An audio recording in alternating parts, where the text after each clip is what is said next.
अगर अभी तक आपने मेरे चैनल को सब्सक्राइब नहीं किया तो आज ही कीजिए मेरे चैनल को सब्सक्राइब। धन्यवाद। हेलो बच्चों, कैसे हैं आप? बढ़िया हैं।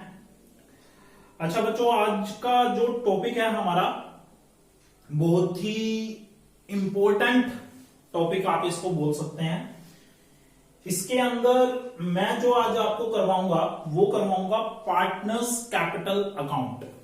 पार्टनरशिप का एक टॉपिक है जो आप जब भी पार्टनरशिप फर्म की अकाउंटिंग करेंगे, फर्स्ट उसके अंदर जो आप पढ़ोगे वो फंडामेंटल्स हैं, उसमें आपको पार्टनर्स कैपिटल अकाउंट बनाना पड़ता है। सेकंड जो चैप्टर है change in profit and loss sharing ratio, उसके अंदर भी आपको पार्टनर्स कैपिटल अकाउंट बनाना पड़ता है। थर्ड है एडमिशन, रिटायरमेंट और डेथ ऑफ पार्टनर, उसके बाद और फिर डिसोल्यूशन। पांचों के पांच चैप्टर के अंदर पार्टनर्स कैपिटल आपको बनाना पड़ेगा। ठीक है, तो इसलिए आज का जो टॉपिक है वो थोड़ा सा ध्यान से आप समझ लीजिएगा, क्योंकि हर एक के अंदर पार्टनर्स कैपिटल का फॉर्मेट सेम है, लेकिन बस क्या होती है कि कुछ ट्रांजैक्शंस अलग आ जाती हैं। ठीक है, आज जो मैं आपको पार्टनर्स कैपिटल अकाउंट बता रहा हूं वो यूज तो आप हर एक के अंदर कर सकते हैं, उसका फॉर्मेट तो हर जगह पर यूज हो सकता है, लेकिन कुछ टर्म्स ऐसी होंगी जो किसी दूसरे चैप्टर में नहीं होंगी। तो आज का जो मैं टॉपिक आपको करवा रहा हूं वो एडमिशन ऑफ पार्टनर के बेसिस पर आपको बता रहा हूं कि पार्टनर्स कैपिटल कैसे बनेगा। ठीक है, तो सबसे पहले तो आप इसका फॉर्मेट देख लीजिए। पार्टनर्स कैपिटल अकाउंट मैं क्या कर रहा हूं, यहां पर दो पार्टनर लेकर चल रहा हूं। एक पार्टनर एडमिट दिखाऊंगा तो मतलब तीन पार्टनर यहां पर गिने जाएंगे। तो यहां पर सबसे पहले पर्टिकुलर्स, यहां पर मान लेते हैं तीन पार्टनर हैं, तो ए बी एंड सी। ठीक है, ये तीन पार्टनर हमने मान लिए। यहां पर पर्टिकुलर्स, यहां पर तीन partner A B and C, A B and C. यहां पे पर्टिकुलर्स, यहां पे ए बी एंड सी, यहां पे पर्टिकुलर्स।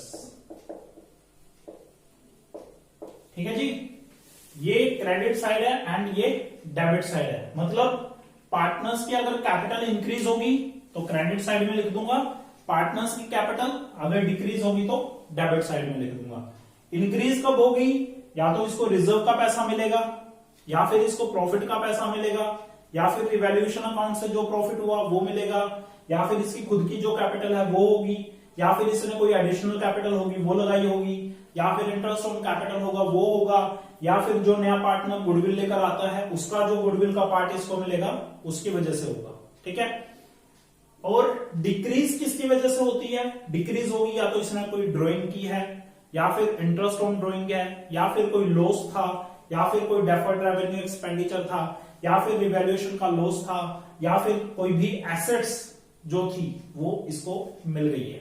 ठीक है, तो यहां पर सबसे पहले आप क्या करोगे, आप बैलेंस लिखोगे किस चीज का?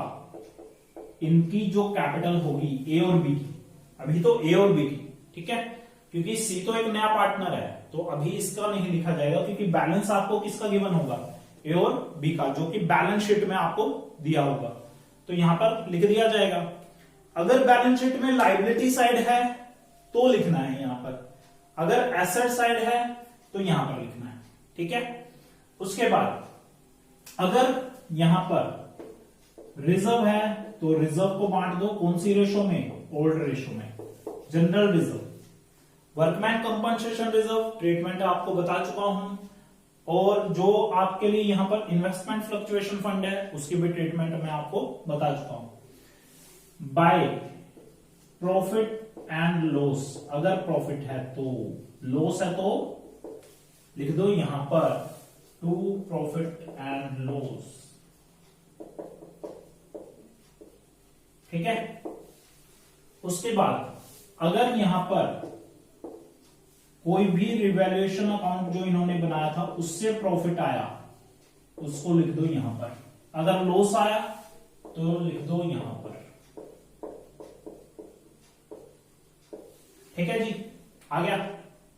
उसके बाद अगर यहां पर अब देखते हैं सी, मान लो, उससे पहले एक चीज और बता देता हूं, अगर गुडविल थी इन दोनों पार्टनर्स की जो कि आपको बैलेंस शीट की एसेट साइड में दी मिलेगी, वो गुडविल भी ओल्ड रेशो में क्या होगी, डिवाइड हो जाएगी। तो डिवाइड कर दो ए और बी के अंदर, ठीक है। कोई भी डेफर्ड रेवेन्यू एक्सपेंडिचर है तो उसको भी इसके अंदर डेबिट साइड में डाल दिया जाएगा। कौन सी रेशो में, ओल्ड रेशो में, ठीक है। उसके बाद सी जो लेकर आता है कैपिटल का पैसा, तो बाय बैंक अकाउंट कैपिटल का पैसा लेकर आ गया। अगर ये गुडविल का पैसा जो है वो कैश में लेकर आया तो एंट्री क्या होती थी, एंट्री होती थी पहले तो जब ये कैश लेकर आता है तो cash account debit to C's capital to premium for goodwill. उसके बाद हम दूसरी एंट्री क्या करते हैं जिसमें ए और बी उसको क्या कर लेते हैं, सैक्रिफाइसिंग रेशो में डिस्ट्रीब्यूट कर लेते हैं। तो एंट्री क्या होती है, premium for goodwill account debit to A's capital to B's capital. तो यहां पर क्या लिख दिया जाएगा, बाय प्रीमियम फॉर गुडविल। और इस गुडविल को अगर ये पार्टनर आपस में क्या कर लेते हैं, विड्रॉ कर लेते हैं, तो फिर यहां पर लिख दिया जाएगा टू कैश या फिर बैंक अकाउंट और इसको सैक्रिफाइसिंग रेशो में डिस्ट्रीब्यूट कर दिया जाएगा, ठीक है। उसके बाद अगर यहां पर ये जो पार्टनर है सी गुडविल को कैश में नहीं लेकर आया तो उस टाइम पर by premium for goodwill use नहीं होगा, वहां पर हम क्या करेंगे, बाय सीज करंट अकाउंट ये यूज किया जाएगा, ठीक है। वही सेम ट्रीटमेंट, तो वही सैक्रिफाइसिंग रेशो में डिस्ट्रीब्यूट कर दिया जाएगा, ठीक है। फिर उस टाइम पर तो विड्रॉ भी नहीं कर सकते क्योंकि कैश ही नहीं आया, तो विड्रॉ कैसे करेंगे, तो फिर ये एंट्री भी नहीं हो सकती, ठीक है। अब हम क्या करेंगे, जो भी ये चीजें आपको गिवन है, ठीक है, यहां पर जितना भी बैलेंस गिवन है और जितना बैलेंस यहां पर गिवन है टोटल कर लेते हैं सभी का टोटल करने के बाद आपके पास यहां से जो निकल कर आएगा वो बैलेंस बच जाएगा, जो कि हम कहां पर शो करेंगे, बैलेंस शीट में, ठीक है। तो यहां पर हम जैसे निकाल लेते हैं to balance carried down A B C तीनों का टोटल और क्लोज अकाउंट, तीनों का टोटल एंड क्लोज अकाउंट, ठीक है जी। तो ये है हमारा पार्टनर्स कैपिटल का फॉर्मेट, इस तरीके से हमें बनाना है।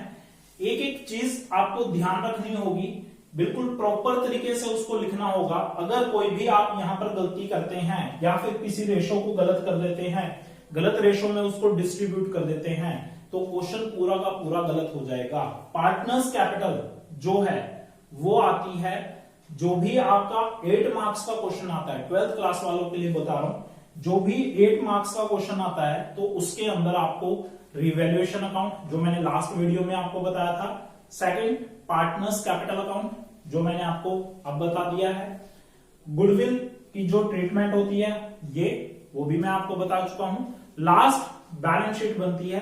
बैलेंस शीट जो कि आपने पढ़ी थी कब, जब आपने +1 क्लास करी थी, उस टाइम पर सोल प्रोप्राइटरशिप के टाइम पर फाइनल अकाउंट्स में पढ़ा था, तो वैसे ही बैलेंस शीट बनाई जाती है। तो मेन जो चीज है ना, इसके अंदर ही हमारी कुछ एडजस्टमेंट्स भी आती हैं जो हम पढ़ेंगे इसके अंदर पार्टनर्स कैपिटल के अंदर, ठीक है। आज के लिए आप केवल फॉर्मेट पर थोड़ा सा ध्यान दीजिए, क्या क्या चीजें मैंने कैसे कैसे लिखी हैं उस पर थोड़ा सा ध्यान दीजिए, उसको पढ़िए थोड़ा, ताकि आप लोगों के माइंड में ये चीज बैठ जाएगी कि कैसे कैसे हमें इस चीज को करना है। जब तक आप लोगों को फॉर्मेट नहीं पता होगा तब तक आप उसकी ट्रीटमेंट प्रॉपर नहीं कर पाएंगे, ठीक है। तो आज के लिए केवल फॉर्मेट पढ़िए, उसके बाद फिर हम आगे इस पर बात करेंगे, इसके क्वेश्चंस करके देखेंगे, ताकि जिससे आपको और अच्छे से समझ में आ जाएगा, ठीक है। Okay, thank you.